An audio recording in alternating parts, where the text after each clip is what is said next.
வணக்கம் மக்களே! நீங்க பார்க்கறது Sribala vlogs and voice over Tamil.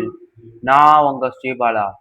இந்த ஒரு வீடியோல அதாவது நான் என்ன சொல்ல வரேன்டான்னா, நாளைக்கு வந்து இன்னைக்கும் நாளைக்கும் இந்த ஒரு வாரத்துல நான் நவக்கிரகங்கள பத்தி, அவங்களுக்கான கிழமைகளுக்காக நான் வீடியோ எடுத்து அப்லோட் பண்ண போறேன். அதுவும் YouTubeல. அத பத்தி தான் நான் உங்ககிட்ட சொல்லப் போறேன். நவக்கிரகங்களை பற்றிய நாம் அறிந்த அறியாத விஷயங்களை காண்போம் வாருங்கள். சூரியன், சந்திரன், செவ்வாய், புதன், குரு, சுக்கிரன், சனி, ராகு, கேதுவை பற்றி நாம் அறியலாம் வாருங்கள். இது நம் நவக்கிரக சீரீஸ்.